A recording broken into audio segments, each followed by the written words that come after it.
안녕하세요. 2020년 도쿄올림픽 국가대표팀 감독 김학범입니다. 반갑습니다.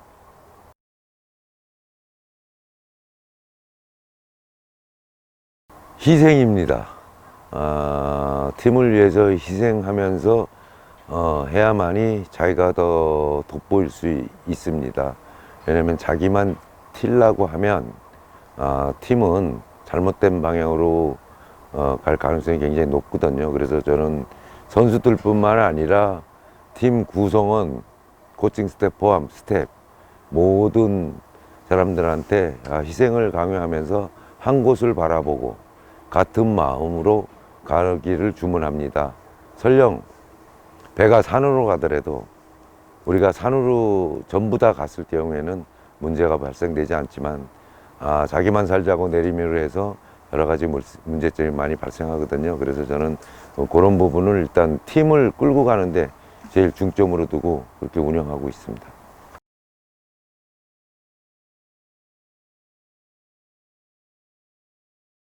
프로팀을 맡고 있거나 이럴 때는 오랜 시간, 많은 시간을 선수들하고 같이 하면서 문제된 점을 고치고 또 발전시켜 나갈 수 있는 이런 부분이 있는가 하면 특히 우리 23세 올림픽 팀 같은 경우에는 연령의 한정이 있어서 선수를 선발하고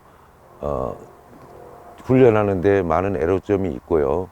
또한 우리가 많은 시간을 같이 할 수 없기 때문에 짧은 시간에 최대한 최고치의 성적을 내고 선수들 몸 상태를 최고치로 끌어올려야 되기 때문에 굉장히 집중을 해서 올려야 되는데 그 중에서 일단은 가장 중요한 부분은 뭐냐면 선수 선발하는 게 제일 힘듭니다. 왜냐하면 짧은 시간에 우리가 추구하고 있는 축구가 어떤 축구인데 이 선수들이 그걸 빨리 소화할 수 있냐 없냐 이런 부분들을 같이 합쳐서 보기 때문에 선수 선발할 때가 그게 제일 어렵고 또 그 선수들이 왔을 때 얼마만큼 빠른 시간 안에 좋은 모습을 보여줄 수 있느냐 이런 부분들이 좀 차이점은 많이 있는 것 같아요.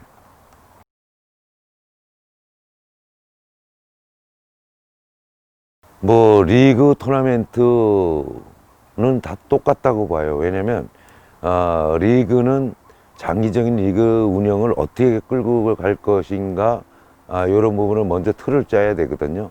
그래서 사실 뭐 토너먼트도 우승했지만 리그도 우승하고 여러 번 우승을 했는데 또 이런 특히 국가대표 간의 시합은 예선 리그 결승 토너먼트 이런 형태로 짜져 있어요. 그래서 저희들이 보통 많은 팀들이 예선을 걸치는 게 아니기 때문에 예선 리그를 치를 때 모든 것을 결정을 해야 됩니다. 왜냐하면 예선 우리가 이걸 치고 나가면서 상대 팀이 어디가 올라올 것인가, 어떻게 우리가 접근을 할 것인가, 이런 시나리오가 예선 리그를 치르면서 다 짜져 있어진다고 보는 거예요. 그래서 그때 모든 걸 수립하지 않으면 올라가서 굉장히 우왕좌왕하는 경우가 많아서 예선 치르면서 토너먼트 계획을 세우고 토너먼트 갔을 때 어떤 팀이냐에 따라서 우리가 예측한 팀 아닌 팀이 올라올 경우가 있어요. 그때 수정만 하면 되는데 그게 준비가 안 되면 그 수정을 처음부터 다시 해야 돼요. 그래서 예선 리그를 치르면서 우리가 토너먼트를 어떤 전략으로 갈 것인가, 어떤 팀 맡을 때 어떻게 대응할 것인가, 이런 부분들이 거의 짜져 있다고 봐야 돼요. 때에 따라서 뭐 그렇게 보여질 수 있어요. 뭐 여러 가지 그런 부분은 제가 우리가 해야 될 건 못했을 때, 또 우리가 지켜야 될 건 못했을 때를 제외하고 옵니다. 그래서 그 두 부분은 만약에 선수들이 안 따라주고 어겼을 때는 내가 화를 내지만 그 외에는 선수들한테 굉장히 자신감 불어넣어주는 또 등을 두드려주는 또 선수들이 할 수 있는 이런 부분을 자꾸 끌고 가려고 그러거든요. 그래서 선수들이 스스로 우러나서 할 수 있는 이런 분위기를 일단 먼저 찾아주는 게 제 일이고 또 그런 부분이 선수들이 자신감 있게 할 수 있게 제가 자꾸 끌고 가려고 하고 있습니다. 그래서 선수들이 느끼는 뭐 이런 지도자는 저 사람은 할 때 하고 안 할 때 구분을 확실하게 하는구나 이런 모습들이 많이 비춰지지 않을까 이렇게 보여집니다.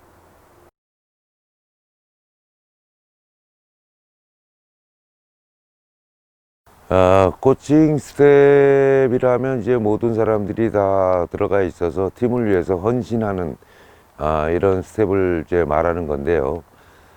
사실 밑에 김인성 수석 코치, 김은중 코치, 차성강 GK 코치, 김찬미 휴지컬 코치, 이준석 분석관이 있는데 다 각자 자기 맡은 일이 있어요. 왜냐하면 수석 코치는 모든 것을 이제 거의 총괄하다시피 팀을 감독을 보좌해서 운영을 하는 역할을 맡고 또는 감독하고 수시로 전술 전략 훈련 방법에 대해서 논의를 하고 그런 부분에 있어서 굉장히 중요한 역할을 하고요.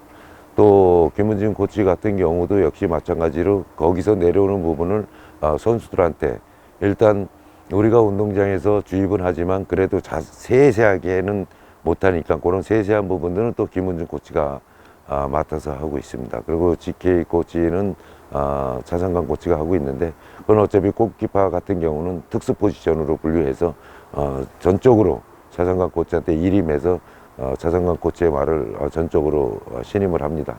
그 다음에 사실 피지컬 코치하고 분석관이 있는데 굉장히 중요한 역할을 하거든요. 각자의 그 체력적인 부분을 어떻게 향상시키느냐, 또 경기를 어떻게 분석을 해서 어떻게 대응하는 것이 좋겠느냐를 수시로 회의를 합니다. 회의를 해서 거기에 나타난 결과물을 가지고 선수들한테 주입하고 미팅도 하고 이런데 조금 거기서 아쉬운 부분이 있다면 사실 해외 팀들 모든 팀들 보면 어떻게 보면 선수단보다 스텝이 더 많을 정도로 많은 인력을 구성하고 있어요. 이 이유는 뭐냐면 숫자만 늘리는 게 아니라 모든 선수들한테 그걸 돌려주기 위함이에요. 그래서 선수들이 뭘 하나 하는 데 있어서 불편함이 없도록 모든 걸 세세하게 하나서부터 열까지 전부 스텝에서 챙겨줄 수 있는 또 스텝에서 관리하면서 스텝에서 주입할 수 있는 이런 부분들이 있어서 그런 부분도 우리나라는 점차로 사실 좋아질 거라고 생각하고 있습니다. 다만 여기서 좀 더 이제 들어간다면 제 생각으로는 피지컬 코치는 2명 정도는 필요하고 분석관도 2명 정도 필요합니다. 왜냐하면 피지컬도 사실 필드에서 하는 피지컬이 있고 실내에서 하는 피지컬이 있습니다. 이게 같이 더 섞어서 나가면 굉장히 또 좋은 부분들이 이루어지는데 혼자 하기에는 굉장히 그 일에 치이는 이런 현상이 생기고요.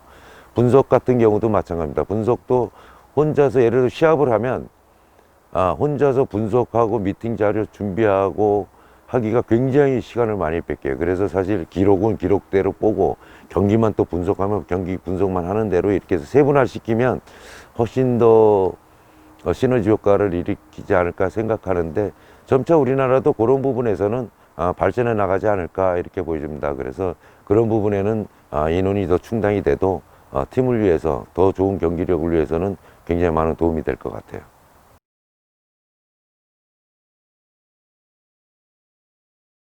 한 곳이죠, 한 곳. 우리가 목표로 설정한 한 곳으로 누가 위에 아래가 없다. 우리는 위에서부터 밑에까지 전부 다가 한 곳을 바라보고 가야만 한다.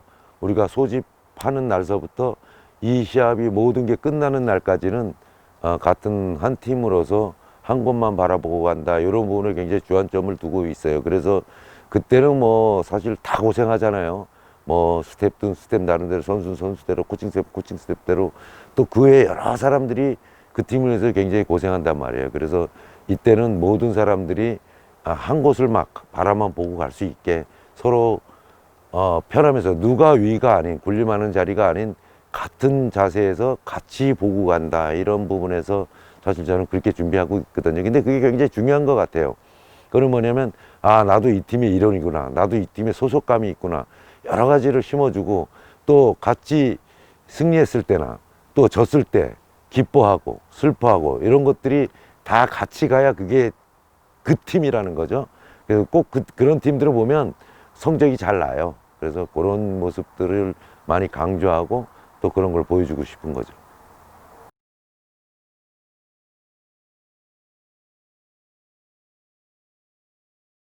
참 우선순위 참 매기기 어렵습니다. 왜냐면 그게 다 섞여 있는 건데 그래도 우선순위를 매긴다면 사실 체력인데 체력만 좋다고 다 되는 거 아니거든요. 그래서 거기에는 기술을 겸비한 체력이 일단 우선이 돼야 됩니다. 왜냐면 뛰지 못하고 이러면 사실 운동장에서 뭐 축구가 90분, 요즘 뭐 90분, 100분 경기인데 그 체력을 그거는 기본으로 깔고 가야 된다는 거죠. 여기다 플러스 기술적인 요인이 가만히 되면 불필요하게 많이 안 뛰면서 더 좋은 경기 퍼포먼스를 보여줄 수 있어요. 그래서 기술과 체력을 겸비한 것을 동시에 묻고 싶고, 그 다음에 전술 전략적인데 그 부분은 또 경기 흐름을 읽느냐 못 읽느냐, 요거에 따라서 또 경기 운영 판도가 많이 바뀌어요.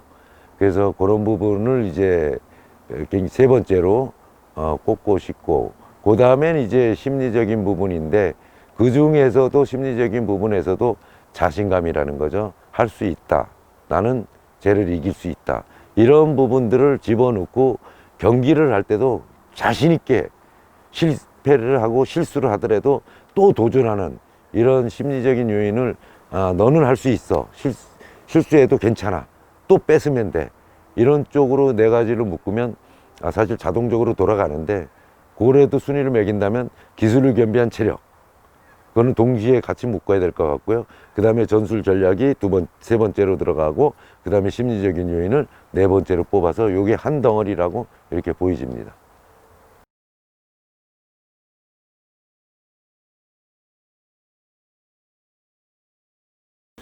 밀당, 그거 진짜 팀에 따라 틀려요. 연령에 따라 틀리고, 팀에 따라 틀리고, 어떠한 목적을 성취해야 하느냐에 따라서 또 틀립니다. 프로팀에 있을 때 또 이런 국가대표팀, 우리가 아시안게임이라든지 올림픽이라든지 챔피언십이라든지 서로 틀린데요. 사실 어린 연령의 선수들은 어떤 포인트를 하나 딱 집어야 돼요.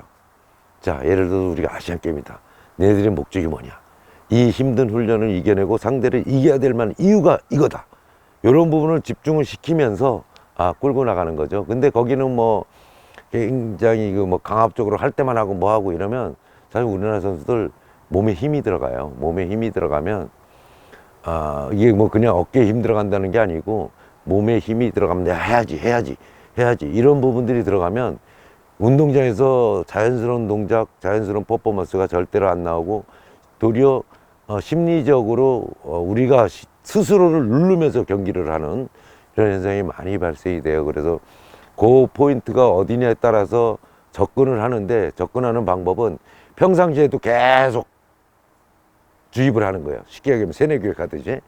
예? 그냥 자연스럽게 강하게 세뇌교육이 하는 게 아니라 일상적인 데서 세뇌교육을 하는 거죠. 그냥 뭐 할 때마다 그냥 툭툭툭 던지면서 머릿속에 집어넣으면 그게 자연스럽게 선수들한테도 되는데, 사실 이런 선수들이 토너먼트에 사실 굉장히 경직되게 도전하는 이유가 뭐냐면 꼭 우승해야 된다는, 이런 우승 안 하면 안 된다. 근데 우승이라는 게 쉽게 되고 마음먹은 대로 되는 게 아니거든요. 그래서 그 하기를 위한 과정은 미리서부터 자연스럽게 몸에 익혀서, 야, 우리가 편하게 하면 돼, 편하게 하면 돼, 이런 부분들을 주입을 하는데, 막상 경기를 해보면 선수들이 그게 너무 강해요. 우리는 우승 안 하면 안 되는데, 안 되는데.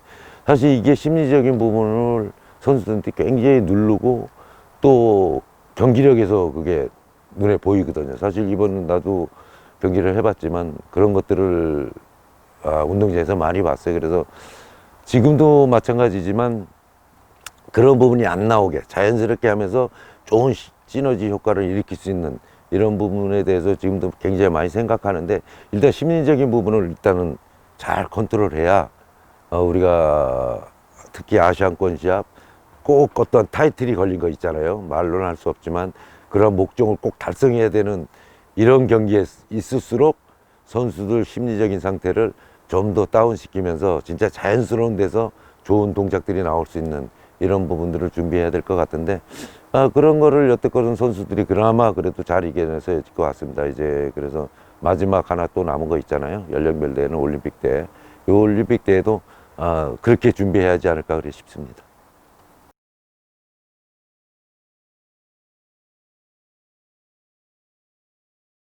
사실 패했을 때 굉장히 신경 쓰여요. 사실 경기 잘하고 패할 수도 있고 형편없이 패할 수도 있어요. 근데 사실 패했을 때는 될 수 있으면 선수들한테 뭐라 안 하고 우리가 어떤 문제점이 있나를 진짜 잘 찾아가면서 다음에 이런 경기를 하지 말자 하고 분석을 하는데, 그렇지 않을 경우도 있어요. 왜냐면 이건 진짜 어처구니 없이 진짜 하지 말아야 될 행동들을 하면서 우리가 패했을 때는 이제 사실 선수들을 혼을 내기도 하는데, 그 혼을 낼 때도 그 타이밍도 굉장히 중요한 것 같아요. 그래서 어떤 시간적 여유도 갖고 선수들도 생각할 시간적 갖고, 또 나도 스스로 한번 또 되돌아보면서 생각할 시간적 여유를 갖고 차분하게 앉아서 미팅하면서 얘기하면 선수들도 다 이해하더라고요. 그래서 사실 이겼을 때는 좀 흥분돼도 도리어 그때는 조금 잘못된 점은 크게 혼내도 큰 문제가 없는데, 잘못했을 때, 우리가 패했을 때, 또는 선수 개개인이 큰 실수를 했을 때, 요때 요거 컨트롤하는 방법을 굉장히 조심스럽게 가져가야 돼요.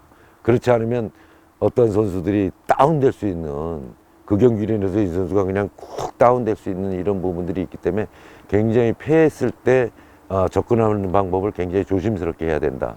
여러 가지 각도로 생각해보고 또 생각한 다음에 미팅을 하는 것이 굉장히 좋은 방법이 있지 않을까 이렇게 싶습니다. 승리했을 때는 둘이 어떤 문제점 딱 집어서 일부러 혼내는 경우도 있어요.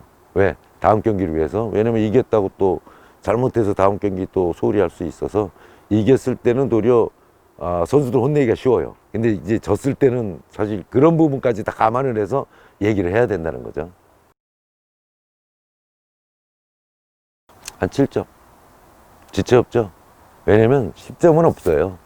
그래서 6점에서 7점인데, 이 6점에서 7점은 왜 주냐면 아직도 3점, 4점을 더 노력을 해서 더 올라가야 된다. 이런 차원에서 그렇게 주고 싶습니다.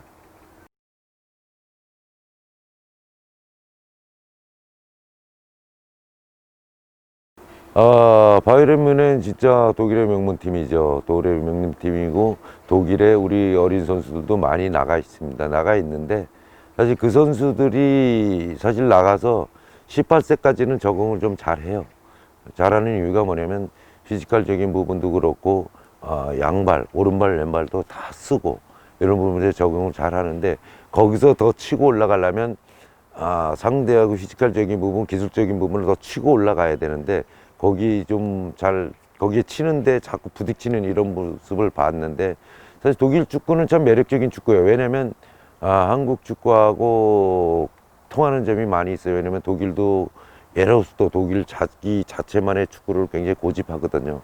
그래서 아주 강한 체력을 바탕으로 많은 활동량으로 선수들을 강하게 압박을 하는 이런 축구가 독일 축구인데, 우리 한국 축구도 마찬가지거든요.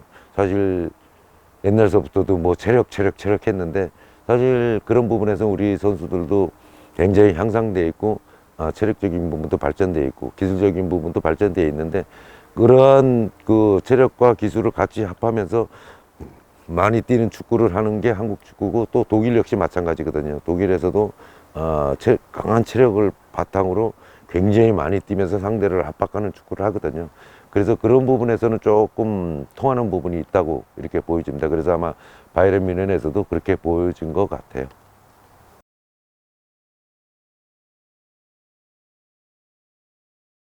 참 그거는 참 결정하기가 굉장히 어려워요. 왜냐면 흐름에 따라서 다 틀려요. 또 EPL 같은 경우 요즘 굉장히 많이 튀어오르죠. 우리 뭐 손흥민 선수도 있어서 뭐 토트넘 하스퍼라든지 맨시티라든지 이런 부분들, 또 맨체스터 유나이티드에 우리 박지성 선수 있었죠.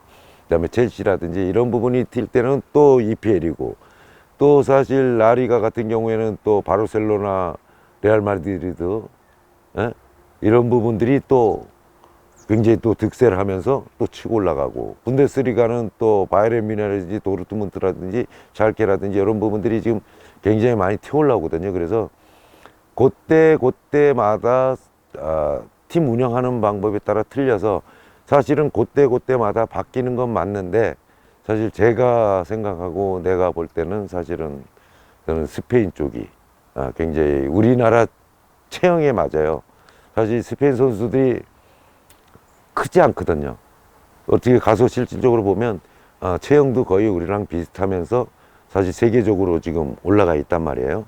그래서 사실 우리나라를 끌어올리려면 우리나라 그쪽 체형에 비슷한 사람끼리 맞춰서 하는 축구가 맞지 않을까. 그래서 저는 사실은 라리가를 더 많이 선호를 합니다.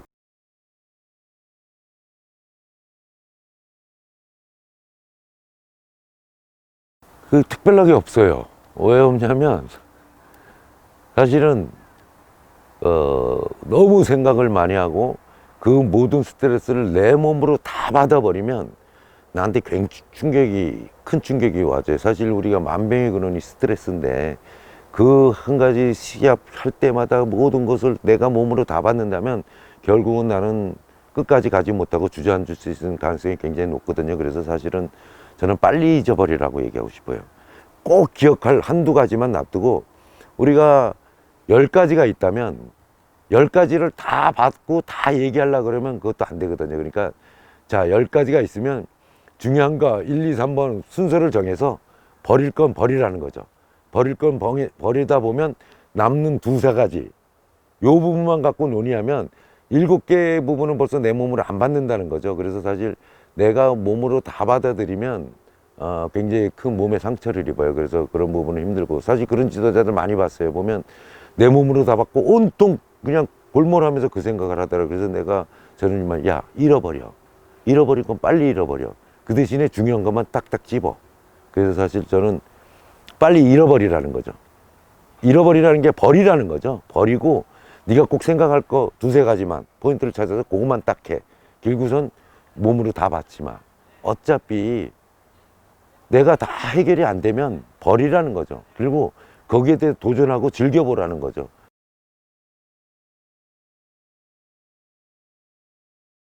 노력해야 돼요.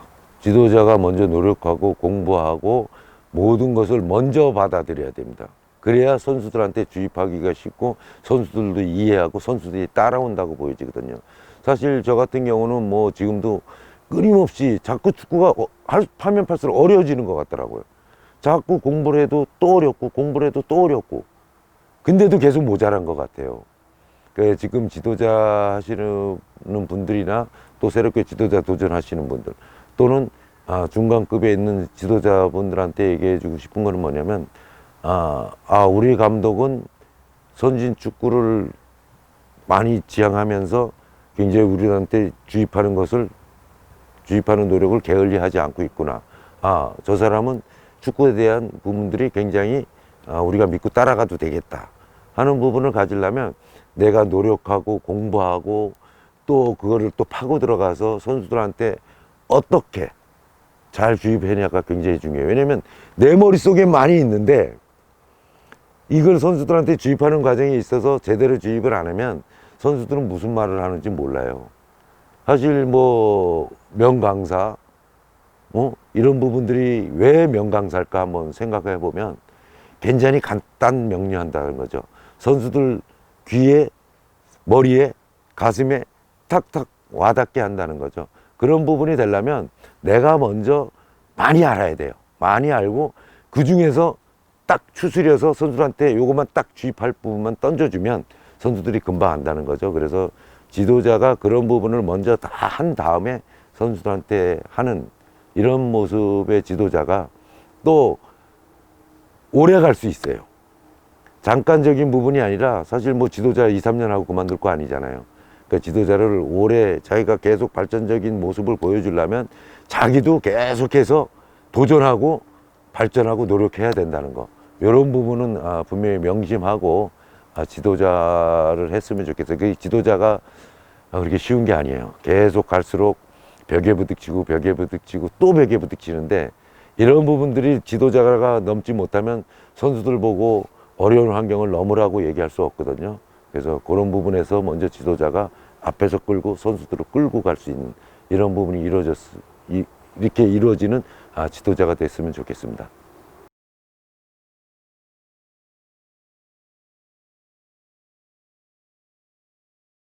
사랑하고 고마운 축구팬 여러분, 저희 23세 올림픽 대표팀은 한 가지 목표를 향해서 모두가 앞으로 나가고 있습니다. 도쿄올림픽을 준비하는 과정에서 사실 코로나19로 인해 굉장히 어렵고 힘들었잖아요. 근데도 불구하고 사실 저희 선수들 참 준비 잘하고 있거든요. 축구팬 여러분들도 이런 환경에서 힘들지만 우리가 열심히 해서 꿋꿋하게 헤쳐나가서 진짜 좋은 성적을 내서 진짜 국민들, 축구팬 여러분한테 좋은 결과를 발표해주면 그만큼 더 큰 행복이 어디 있겠습니까?